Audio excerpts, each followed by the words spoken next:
The Baltimore Zionist District has worked actively and aggressively to promote the Zionist cause in the Mid-Atlantic region. Since its founding, its mission has been clear: to nurture and build the profound bond which exists between the Baltimore area community and Israel. And perhaps no single event illustrates this commitment more than the BZD's 50th anniversary celebration of Operation Exodus, an event held on June 22, 1997 in Baltimore's Inner Harbor, the very site of a significant yet largely forgotten Baltimore contribution to the birth of a Jewish nation. Some 500 Baltimore Jews arrived to mark the anniversary by recreating the events of the original Exodus 1947. It had been 50 years since this watershed event that brought the quest for a Jewish homeland into the forefront of world consciousness. In the aftermath of World War II, millions of Jewish survivors of the Hitler-Nazi regime had been left homeless, penniless, and without any sense of what path their lives would now take. After learning of the horrible plight of fellow Jews, a group of American Jews based in Baltimore began purchasing leftover ships from the war. They intended for these ships to be vessels of mercy, refitted for use by the Haganah, the Jewish army of pre-Israeli statehood, to secretly smuggle war survivors into the British Mandate of Palestine. They had found moderate success with small, fast ships, but the opportunity to purchase a larger vessel docked in Baltimore was too good to pass up.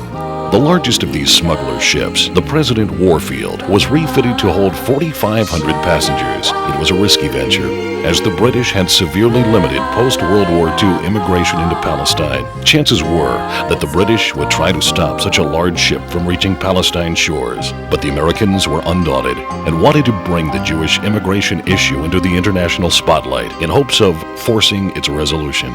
For the 1997 exercise, the Lady Baltimore, through the generosity of the Stapler family and led by fictitious Admiral Ron Weitzman, was temporarily renamed the President Warfield. The participants, men, women, and children, many of whom had not even been born in 1947 or were too young to remember, were moved by the remarks of Holocaust survivor Deli Strumer. Your children and your grandchildren will be the ones who will keep this world in peace for every child on the globe. Shalom forever. They visited with actors at 6 separate stations to hear first-hand accounts of what it was like aboard the Exodus. I am Mahapil.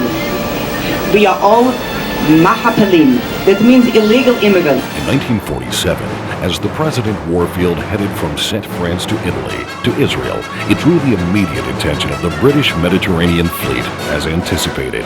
The Warfield was followed from the time it entered international waters, but it wasn't until it came within 30 miles of the shores of Palestine that the battle for the Exodus began. The American crew of the original Exodus fought the British with little more than cans of food and other objects which they had on board. Their valiant fight incredibly lasted 4 hours and claimed the lives of 3 people, including 1 American volunteer crew member. While the original Exodus was captured and towed into Haifa port, the implications of the event were much more far-reaching, and this fact was celebrated in the recreation. Everybody to be boarded. If you're not stopped, it will be necessary to ram your ship, after which it will be boarded and your ship placed under the control of the Royal Navy.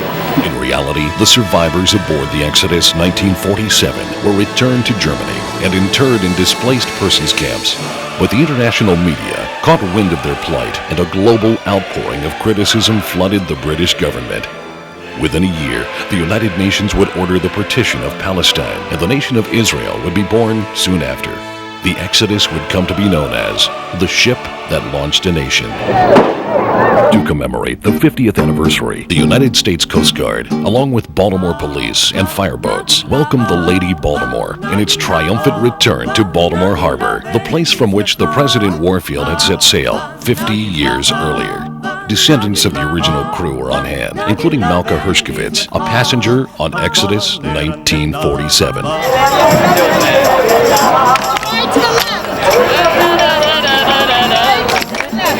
The Exodus 1947 grew out of the selfless efforts of local Baltimoreans who were personally committed to do their part in rebuilding a global Jewish community from the ashes and ruins of World War II. What can you do? That was the final question facing the participants in the 50th anniversary reenactment. It is your generosity, time, and commitment to the Baltimore Zionist District that will enable it to continue its tireless work to promote the cause for peace in Israel.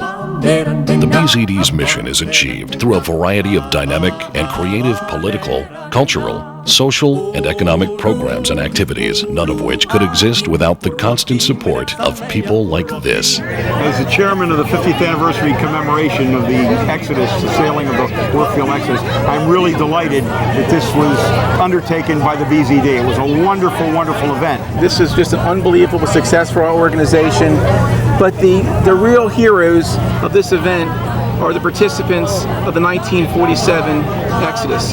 They are the heroes, and as a result of their courage and their strength, we're able today to show our appreciation, and we must always remember that we can never forget.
This has been an Adam Oberfeld and Joel Kate production.